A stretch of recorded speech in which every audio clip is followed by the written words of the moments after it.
వాక్యం సెలవిస్తుంది, దేవుని యొక్క నామము ఇహపరముల మేలైనటువంటి నామము అని వ్రాయబడినటువంటిది ఉంది.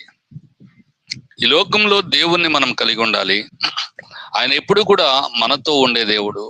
యెహోవా తమకు దేవుడుగా గల జనులు ధన్యులు అని రాయబడింది. అంటే ఎప్పుడు ఉండే దేవుణ్ణి ఎవరైతే తమ దేవునిగా చేసుకుంటారో వారు ధన్యులు అంటూ దైవ గ్రంథం సెలవిస్తున్నటువంటిది ఉంది. ప్రియులారా, మరి ఈ దేవుని గురించి మనం తెలుసుకుంటే ఎంత బాగుండును.